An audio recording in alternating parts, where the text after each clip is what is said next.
Kornheiser. I tell people I'm in my attic, but I'm actually sitting on a toilet. No, we don't need to start the show with that visual.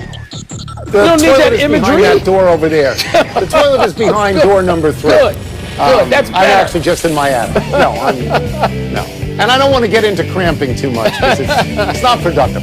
Welcome to PTI, boys and girls. In today's episode, Giannis commits to Milwaukee, Zion looks good, and the Rose Bowl could be in jeopardy. But we begin today with the Baltimore Ravens reinserting themselves into the playoff conversation by beating the Cleveland Browns last night on Justin Tucker's 55-yard field goal with 2 seconds left. The game saw 9 rushing touchdowns, 35 points in the wild fourth quarter, and wonderful, gritty performances by both quarterbacks, Baker Mayfield and Lamar Jackson, who came back into the game from body cramps. Wilbon, does this convince you that Jackson and the Ravens are back on track? Yeah, I don't know what convinces me of anything these days. I'm not in the convincing business about what's going to happen in the next 3 weeks or 6 weeks or even next week. But I know this. That game was great.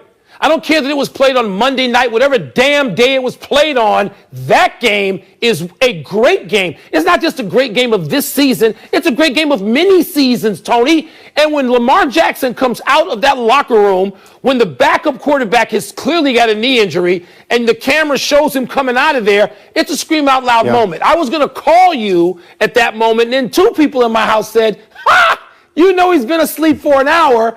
But I thought of you first because I thought, like Steve Levy did when he described it, of Willis Reed. Does that not, can you not invoke Willis Reed, the captain? Just stop. I'm going to take a 20. People can say what they want about this game. We'll talk at length about this game. Don't you dare mention Willis Reed.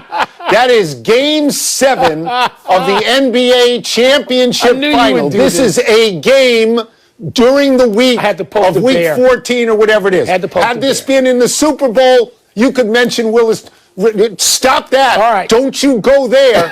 I don't want any young New Yorkers going there either. Now, to this particular game, to me it was one of those rare win-win situations. Baltimore proved it could win a game it had to win on the road, tough game, and Cleveland proved that they could play a tough game against a really good, accomplished team, a division rival. I mean, I'm looking at that. Look, I thought, Mike, that this would be the way it would end if it was close, that Baltimore would win in a close game. Yeah. They've been in this situation before. Cleveland hasn't. They've won the division. Cleveland hasn't. They've been to the playoffs, albeit going out quickly, but they've been there. Cleveland hasn't. Cleveland's never been in this. So it seemed to me reasonable that Cleveland would be able to say coming out of it, oh boy, we were finally in a real close game. Yeah, we get blowed out. But they're not. I'm with you. I think this is Baltimore's time. Be angry enough that you weren't able to win those playoff games in the last couple of years, and this maybe can kickstart you in that direction. So I do believe that. But Tony, it's interesting about Cleveland. And I thought going in they would win the game. I said that yesterday. Yeah, Baker Mayfield. Yep. He looks like a guy, if I'm going to project anything, he looks like a guy who has turned the corner and understands both his responsibility and accountability. It seems like he gets that now, and he didn't a couple of years ago. But let me say this. I've been to games in Cleveland all my life as a reporter. This is exactly the kind of game the Browns lose, no matter who owns the team, Tony. They lose the fumble. They lose on the drive. These are the heartbreaking games the Cleveland Browns have lost over the past 30 years. And I just wonder, are people so happy that they played well that they've forgotten this is part of Cleveland's identity? Again, I'm just going to repeat myself. This is a game that if you're on Cleveland, your takeaway ought to be, we didn't get blown out. We played a tough team, tough. We came back. Mayfield led them back for a touchdown late. And Lamar Jackson, I said this about Jalen Hurts yesterday, that the Lamar Jackson method was to run for a lot, pass for a little. He ran for a lot, and I thought he passed very well. He came in a 4th down situation. Right. This was a game, Mike, that I believe elevates both teams. Both of them. I do both too. teams. But I just wonder how Cleveland's going to react to having lost. You still lost it. You're crushed today. Giannis Antetokounmpo ended his free agent drama before it could actually gain any steam.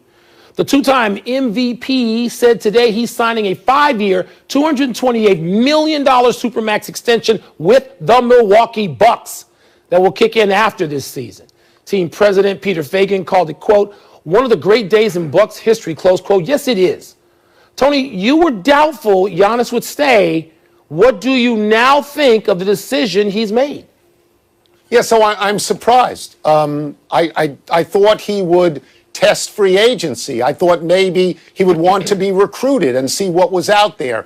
In the post-LeBron years, the recent post-LeBron years, everything seems to have changed and people move around and try to get on teams to win right away. We see this a lot in the last 5 or 6 years. Look, I didn't grow up in Greece. I never left my country for another country to live completely. I don't know what that's like. I cannot necessarily relate to that. I think an American born and raised player might have tested free agency. But if he wants to be there, and he doesn't even get an out, I think, for about 4 or 5 years, if he wants to be there, God bless him. More power to him. You know, that's his choice. Good for him. You and I are old enough to remember when the great Lou Alcindor, Kareem Abdul-Jabbar, after winning a championship, left Milwaukee. Yes. And they just never got over it until like now they're still trying to get over it. We both know that. I got to be around Giannis quite a bit last winter. And I've heard his story. He has told me part of that story. And a great part of it, Tony, which matters in whether you sign or not and how much money and what it means, is that when you are an undocumented immigrant and you are in Greece and you stand out like the Antetokounmpo young men, the Antetokounmpo boys did teenage years, even before. And as Giannis has said to me, you're afraid to look people in the eye because you don't know who is looking to take advantage of you and get you moved out. You have this, Tony, this is not the same as American kids, no matter how poor they think they are. You mentioned that, you alluded to that. The Antetokounmpo story, Tony, is one where he's looking at his family back where he came from, where he grew up, and the family he's got in the United States of America. This kind of wealth is transformational for the history of the Antetokounmpo family. So this is not just a matter of, I'll get it out in 2 years, let me be recruited and see if the Knicks have some money and the Heat have. No. Antetokounmpo has lived a completely different life the first quarter of his life. And I'm saying I can't relate to that. I think I get I can't relate to how he makes this decision. Good for him. It sets up in the East. He's going to be here for a while. So Boston and Philadelphia and Miami, everybody's going to have to deal with him being in the East. Now we'll see if they can attract other free agents. You mentioned Lou Alcindor, Kareem Abdul-Jabbar. He won a championship and he said, please trade me. And that's fair. It's like when LeBron won in Cleveland, he said, I'm leaving. That's fair. But this is much more old school than we've recently seen. It is. You know, this is Magic Johnson and Larry Bird. Why do you think they call it the Bird rights? Why do you think? Because those guys stayed where they were, and this is a little bit different. Congratulations to Milwaukee. I grew up 90 miles away, but I have a sense of what this means to Milwaukee, to Wisconsin. And even though that just hurts the Bulls, hurts my team, I'm glad to see Giannis stay in Milwaukee. Good for him and good for the league and good for small market teams. This next story is very interesting. The Athletic is reporting that some SEC and ACC schools are seeking to move the college football playoff semifinal game from the Rose Bowl to Jerry World in Texas. Why? Because California virus protocols will not allow family members in to watch the game. And Texas protocols are more relaxed. Wilbon, this would eliminate the granddaddy of them all, the Rose Bowl, which has been played every year since 1916. How do you feel about this? Tony, this is the bowl game where I come from and where I'm matriculated. This is the bowl game. And my first thought is, oh, God, really? The Rose Bowl? But my second thought is, it's 2020. Or at least it will be the end of that part of 2020 where we have known the world to tilt in the way it has. So move it. Move it wherever you got to move it. I mean, half the things in California have already, including the people, have already moved to Arizona. So whether they come to Arizona or New Mexico or Texas, it doesn't really matter. It's one game. It's 1 year. We believe there's reason to believe much better times are coming and we can get back to sports as we think we knew them. Move the game. I mean, who can stand in the way of that and yell and scream? So let me say that I really love the Rose Bowl parade. I love the floats. I love the flowers. Oh, that's off. I don't care that much about the game. I've watched it, but I'm not attached to it. You love to say that the SEC and the ACC run college football, and this looks like they do. And let me say, I'll stand with them on this one. Because to me, and I agree with California. I mean, I wouldn't let anybody in. I'm not even talking about 50,000 drunken fans when I say you got to let the moms and dads in, the parents. I was watching the Georgia LSU game. They took a shot in the stands of Brad Johnson and his wife watching Florida their LSU, son, yeah. quarterback for LSU. I felt really good about that. The Rose Bowl to me is the Pac-12, actually the Pac-10 or the Pac-8 against the Big Ten. Okay, and this wasn't going to be that necessarily. No. Maybe USC, Ohio State, and I changed my mind, but that's a real long shot. So let's not make this into the Old North Church, okay? It's not that big a deal. And just it is. let the kids' parents watch. Part of me just wants to say no because it's the SEC, and now the SEC's, weak little brother, the ACC, which doesn't seem to have any belief in anything. They're right in this case. They're right. Let's take a break. Coming up, Notre Dame beat Clemson earlier this season, but do the Tigers have the advantage in Saturday's rematch? And whose preseason debut was more encouraging? Kevin Durant's on Sunday or Zion's last night? Toss up is next. I'm tired of the ACC. Like the Rose Bowl, to me, if it's a semifinal game and you don't have the Pac-12 and the Big Ten, I don't care. It doesn't matter. Pardon the Interruption is presented by Bullet Bourbon, highly awarded high rye whiskey. Enjoy Responsibly Hour.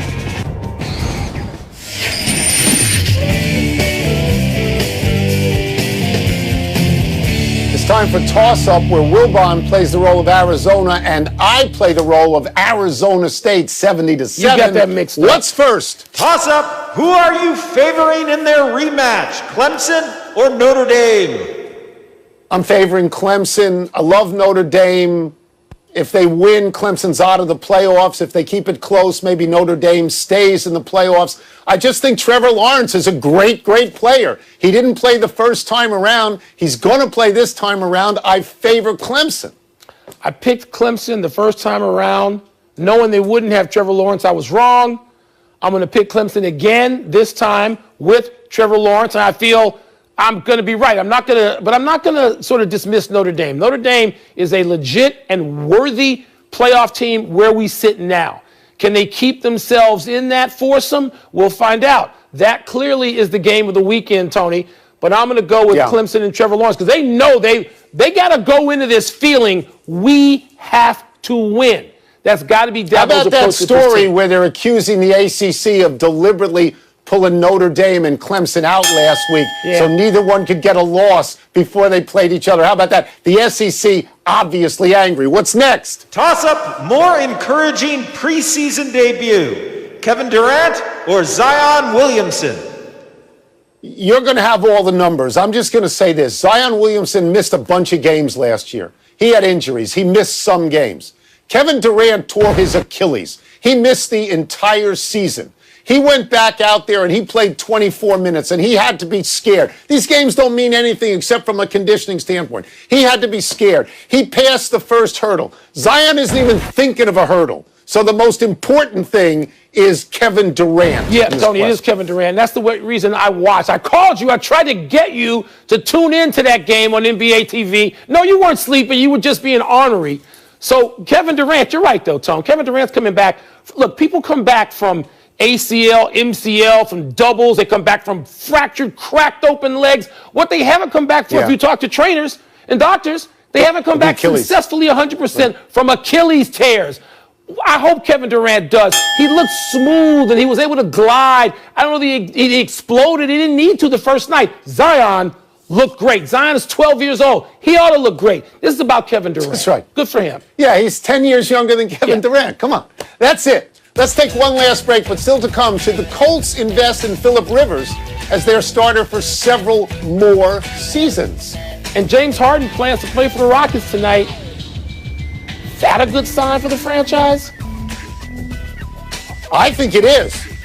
I mean, he's the best player they got. Yeah, well, they shouldn't have him for long. Okay. As long as they got him. If Brooklyn's going to trade those guys, Levert and Dinwiddie. Bullet Bourbon, highly awarded high rye whiskey. Enjoy responsibly. Part of Happy Hour. Happy time, people. Happy 72nd birthday, Charlie Scott. History lesson, kids. Charlie Scott was the first black basketball player ever recruited to North Carolina. He grew up in New York City and then played at Laurinburg, a prep school in North Carolina. He was a 6'5" combination guard forward whose jump shot was pure silk. Scott was a two-time All-American at Chapel Hill, averaging 27.1 points in his senior year without the benefit of the three-point shot, and he went to 2 Final Fours. He signed originally with Virginia Squires of the ABA, where he was Rookie of the Year in 1971 and averaged 30.6 points in his time there. From the ABA, Scott went to Phoenix in the NBA, where he was a 3-time All-Star. Traded to the Celtics, who originally drafted him, Scott was on their 1976 championship team with Dave Cowens and JoJo White.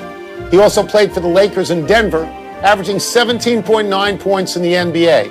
And he was on the 1968 U.S. Olympic gold medal basketball team in Mexico City, led by Spencer Hayward. For all these things, both social and athletic, Charlie Scott is in the Hall of Fame.